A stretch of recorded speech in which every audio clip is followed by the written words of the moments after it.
안녕하세요. 변액보험 사용 설명서 저자 배승현입니다. 오늘은 내년 3월 25일부터 시행이 될 금융소비자보호법에 대한 말씀을 좀 드려보려고 합니다. 현장에서 우리 설계사분들을 교육을 진행을 하다 보면은 의외로 내년 3월부터 진행이 될 금융소비자보호법에 대한 인식이 굉장히 많이 부족하다라고 하는 생각을 하게 되고요. 그게 뭔지 자체를 잘 모르시는 분들이 정말 너무 많더라고요.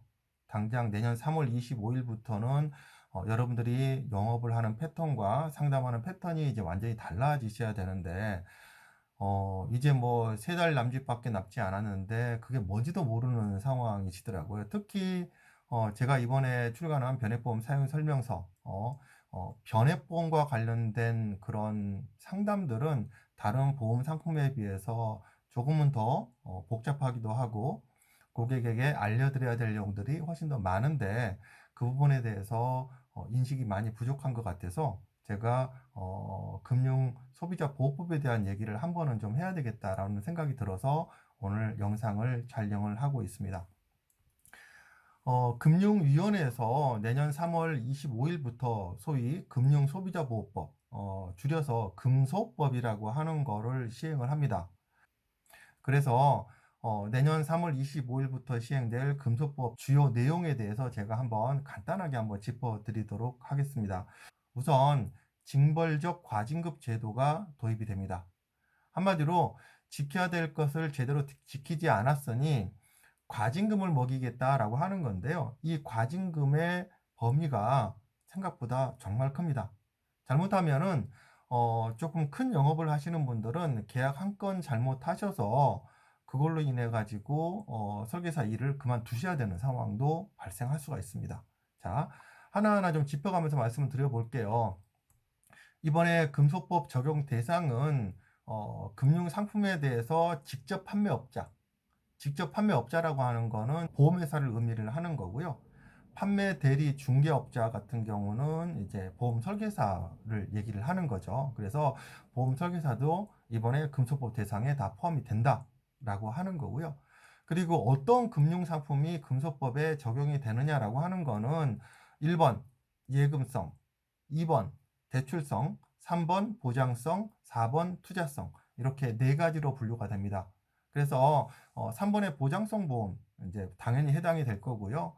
변액보험 같은 경우는 3번 보장성에 해당이 될는지 아니면은 4번 투자성에 해당이 될는지 모르겠지만은 어쨌든 간에 모든 금융상품을 포괄적으로 다 포함한다라고 보시면 됩니다. 그리고 또 하나 또 특징적인 거는 뭐냐면은 이번 금소법에서 제외되는 금융기관들이 있는데요. 그게 뭐냐면은 신협과 농협, 수협, 산림조합, 새마을금고 같은 상호금융, 그 다음에 우체국은 이 금소법에 해당이 되지 않고요. 자체적으로 보완 방안을 마련을 해야 됩니다. 그래서 소비자 입장에서 봤을 때는 보험 상품 같은 경우도 정상적인 보험회사를 통해서 가입을 하셨을 때랑 신협이라든지 상호금융이라든지 우체국을 통해서 가입을 하셨을 때는 금소법의 보호를 받으실 수가 없다라고 볼 수가 있습니다. 매번 이제 신협이나 상호금융이라든지 우체국은 이제 보험회사의 범주에서 벗어나기 때문에 이런 소비자가 보호받지 못하는 일이 생기죠. 그리고 기본적으로 6대 판매 규제 주요 내용이라고 하는 게 있는데요. 이게 뭐냐면 첫 번째는 적합성 원칙, 두 번째는 적정성 원칙, 세 번째 설명 여부, 네 번째 불공정 영업 금지, 다섯 번째 부당 권유 금지, 여섯 번째 광고 규제입니다. 이 중에서 우리가 신경 써서 봐야 될 거는 뭐냐면요. 적합성 원칙이에요. 고객의 정보를 파악을 하고 부적합한 상품은 권유가 금지되어 있습니다. 이 얘기는 무슨 얘기냐면은 기존에는 우리가 예를 들어서 변액보험에 대해서 상품을 판매를 할 때 투자 성향 분석 이렇게 하시면 됩니다 라고 고객을 유도하는 행위가 있었어요. 그런데 원칙적으로 이제는 그것이 금지됩니다. 그리고 그런 방식으로 고객을 유도해서 만약에 판매를 했다라고 하면은 나중에 고객이 거기에 대한 근거를 제시를 했을 때는 엄청난 피해를 받게 됩니다. 그리고 이제 어떤 내용이냐면요. 판매업자는 상품 숙지 의무가 도입이 돼서 상품에 대한 이해가 부족한 사람이 권유하는 행위는 금지됩니다. 이 얘기는 무슨 얘기냐면 어떤 특정 금융 상품을, 특히 보험 상품을 판매를 할 때 그 상품에 대해서 보험 설계사분들이 우리가 조금 더 숙지를 해야 되는 어떤 절차가 분명히 더 발생을 할 거다라고 하는 거를 미리 좀 예측을 할 수가 있어요. 그리고 이제 이번에 추가되는 내용이 뭐냐면은요. 위법 계약 해지권이라고 하는 거예요. 이거는 소비자가 어떤 금융 상품을 계약을 했는데 내가 계약한 이 상품이 근소법에 위배 사실이 있다라고 하는 거를 제시를 하고 판매자가 그거를 거부할 수 없는 어떤 정당한 사유가 있을 경우에는 계약일로부터 무려 5년 이내에는 이 계약을 해지할 수 있는 권한이 있어요. 그리고 이 위법 계약에 대한 해지권은 원칙적으로 모든 금융상품에 적용이 됩니다. 그리고 더 무서운 거는 이게 실질적으로 어떻게 적용이 될런지는 모르겠어요. 여기 지금 보도자료에 뭐라고 되어 있냐면요. 위법 계약 해지 요구는 금융상품 유형과 관계없이 계약일로부터 5년, 그리고 그 이후에 위법 사실을 안 날로부터 1년 이내에 가능합니다. 라고 되어 있어요. 그렇다면은 5년 이내에 사실을 안 날로부터 1년인지 아마도 그러지 않을까 싶어요. 그래서 어쨌든 이제 고객이 계약을 해지할 수 있는 권한이 5년이 생긴다라고 하는 거죠. 그랬을 때 그 계약을 판매한 사람에게 부여되는 징벌적 과징금이 얼마냐면요. 과징금 부과 한도를 위반 행위로 얻은 수입 또는 이에 준하는 금액의 50% 이내로 한다라고 되어 있는데 이 수입 득이라고 하는 거를 지금 어떻게 규정을 하냐면요. 보장성 보험료는 보험료의 50%, 그 다음에 투자성 상품 같은 경우도 그 투자액의 50%를 징벌적 과징 금액으로 부과를 하도록 이렇게 되어 있습니다. 자, 그러면은 만약에 예를 들어서 월납 뭐 100만 원, 500만 원을 만약에 10년 납입을 하다가 5년 만에 고객이 이거를 해지권을 발동을 한다라고 해서 해지를 하게 되면은 5년 동안 납입한 총 보험료에서 50%를 과징금으로 부과받을 수도 있다라고 하는 거예요. 자, 어마어마하죠. 내년부터는 정말 많은 걸 좀 조심하셔야 돼요. 그리고 여러 가지 광고 행위도 이게 좀 강화됩니다. 어떤 거냐면요. 네이버 통장 같은 경우에 대대적으로 광고를 하는데 마치 네이버가 증권회사와 제휴를 해서 그 증권회사가 CMA 계좌를 제공하는 건데도 불구하고 마치 네이버가 선보이는 어떤 상품인 것처럼 오인하게 하는 그런 행위들이 이제 규제가 됩니다. 그럼 우리는 어떤 게 해당이 되냐면요. 은행 계열에 있는 보험회사들, 뭐 신한금융, 그 다음에 뭐 KDB, 뭐 이런 쪽에 구체적으로 말씀드리면 뭐 신한생명이라든지 KDB생명 주로 이런 데가 되겠죠.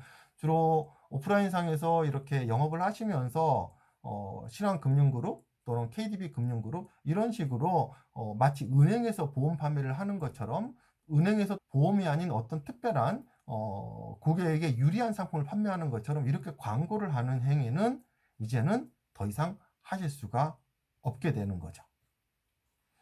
실질적으로 오프라인상에서 이게 어떻게 지금 규제가 될런지는 사실은 모르겠지만은 원칙적으로는 그렇습니다. 그래서 판매 규제 위규 사례를 보면은요, 고객으로부터 부적합한 상품을 권유해도 괜찮다라고 하는 동의를 받고 부적합한 상품을 권유를 해도 안 된다라고 하는 거예요. 그리고 고객이 이 상품에 대해서 얼마만큼 이해를 했는지 그거랑 상관없이 일단은 상품을 다 이해를 했습니다라고 서명을 요구하는 행위도 여기에 법에 위반되는 행위예요. 그러면은 나중에 5년 이내에 충분히 문제가 될 수 있는 겁니다. 그래서 결론적으로 여러분들이 현장에서 영업을 할 때 제대로 된 설명을 제대로 하지 않으면은 5년 이내에는 여러분들 마음 편하게 영업을 하실 수가 없다라고 하는 거예요. 네, 정말 갈수록 영업하는 행위가 자꾸 이렇게 복잡해지기도 하고 어려워지기도 합니다만은 반대로 또 정상적으로 제대로 영업을 하시는 분들께는 또 다른 기회가 될 수도 있습니다. 이렇게 지금까지 어떤 컨셉 판매 또는 소위 얼렁뚱땅 판매 이런 식으로 영업을 하셨던 분들은 이제 3월달 이후로는 어떤 상품을 판매하고도 5년 동안에는 발 뻗고 주무시지 못하는 일이 생기게 되고요. 특히 고액으로 보험 상품을 판매하시는 분들은 특히 더 조심하셔야 되겠죠. 이거는 제가 더 이상 말씀을 드리지 않아도 일반적인 뭐 10만 원짜리, 20만 원짜리 종신보험 판매할 때랑 100만 원짜리, 500만 원짜리, 1000만 원짜리 보험 종신보험을 판매할 때랑은 상품 설명하시는 게 완전히 다르죠. 예. 오히려 10만 원짜리, 20만 원짜리 상품 종신보험 판매할 때가 훨씬 더 정확하게 모든 내용을 종신보험의 어떤 취지에 맞게 정확하게 설명을 좀 드리는 경향이 있죠. 그래서 이제 앞으로는 큰 영업을 하시는 분들은 이제 조금은 좀 생각을 좀 달리 하셔서 제대로 판매를 하셔야 되는 이제 시기가 이제 3월 달입니다. 자, 미리미리 준비하시고요. 변액보험 같은 경우도 지금까지 판매하셨던 패턴과는 다른 패턴으로 준비를 하셔야 됩니다. 그래서 제 책 변액보험 사용 설명서를 읽어보시면은 변액보험에 대해서 어떻게 설명을 하셔야 되고 어떤 식으로 상담을 진행을 하셔야 되는지가 아주 상세하게 현실감 있게 나와 있으니까요. 한번 읽어보시면 여러분들께 큰 도움이 될 거다라고 생각을 합니다. 네, 오늘 준비한 영상은 여기까지고요. 영업 현장에서 일하시는 우리 설계사분들 화이팅입니다. 네, 다음 영상에도 더 좋은 내용으로 찾아뵙도록 하겠습니다. 고맙습니다.